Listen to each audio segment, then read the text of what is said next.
देशावर नैसर्गिक आपत्ती येईल, युद्धजन्य परिस्थिती निर्माण होईल, अर्थव्यवस्था ढासळेल, अतिवृष्टी पिकांचे नुकसान होण्याचा भेंडवळ येथील घट मांडणीचे भाकीत जाहीर.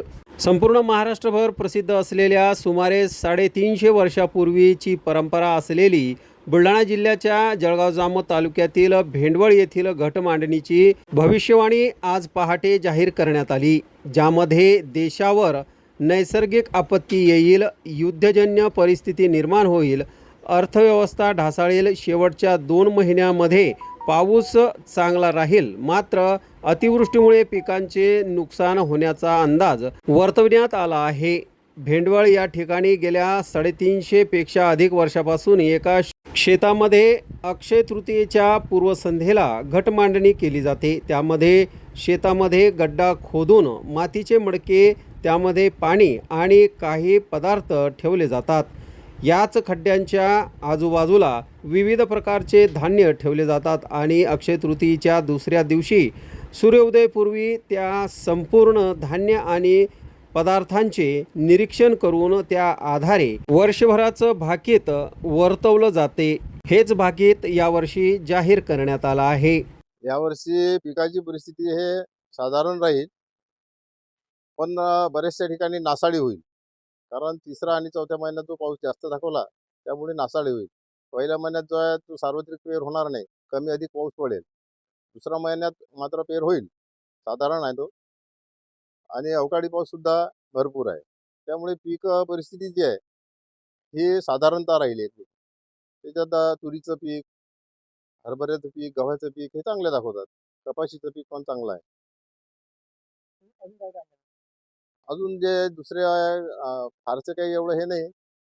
पुरी नसल्यामुळे थोडा जे महापूर होतील त्यामुळे नदीकाठच्या लोकांना महापुरामुळे असं पृथ्वीचं नुकसान होईल.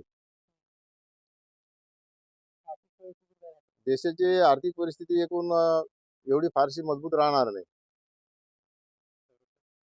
संरक्षण ठीक राहील आपलं, पण तणावात राहील. जगामध्ये अनेक ठिकाणी युद्ध सुरू आहे, त्याचा परिणाम भारतावर होणार आहे. त्याचा परिणाम भारतावर फारसा होणार नाही. परिणाम जो होईल तो आर्थिक स्थितीवर होईल. युद्धाचा जो परिणाम आहे तो आर्थिक स्थितीवर येईल. म्हणजे एकीकडे आर्थिक स्थिती देशाची ढासळलेली दाखवते, त्यामुळे जो जगातील युद्धाचा परिणाम आहे हा झाल्याशिवाय राहणार नाही. आणि सातत्यानं जे संपूर्ण वाकीदारांना आरोप करतो, काय भूमिका त्यांचं कसं आहे की त्यांचं कार्यच ते आहे. त्यांचं जे कार्य आहे ते त्यांचं ते कार्य करतात. आमचं जे कार्य आहे ते आम्ही करतो.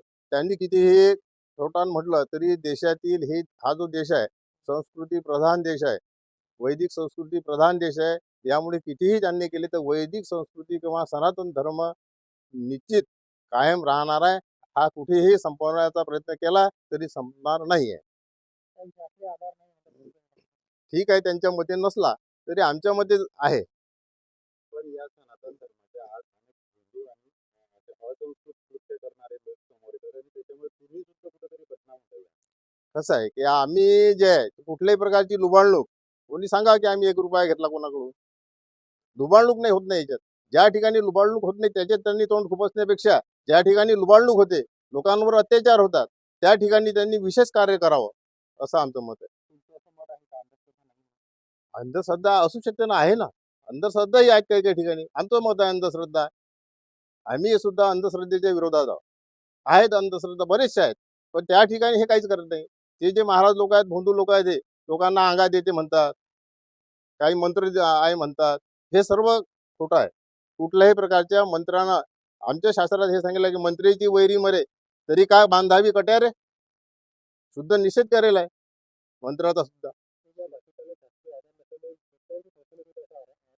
शेतकऱ्यांची फसवणूक होत नाही, कारण ज्यांची श्रद्धा असेल ते याच्याप्रमाणे पेरणी करतील, आणि ज्यांची श्रद्धा नसेल त्यांनी करू नये. आणि श्रद्धा ज्यांची आहे त्यांनी किती हे केलं तरी फसवणूक कोण्या शेतकऱ्यांना सांगा आम्हाला येऊन की बा आमची फसवणूक झाली तुमच्यामुळे.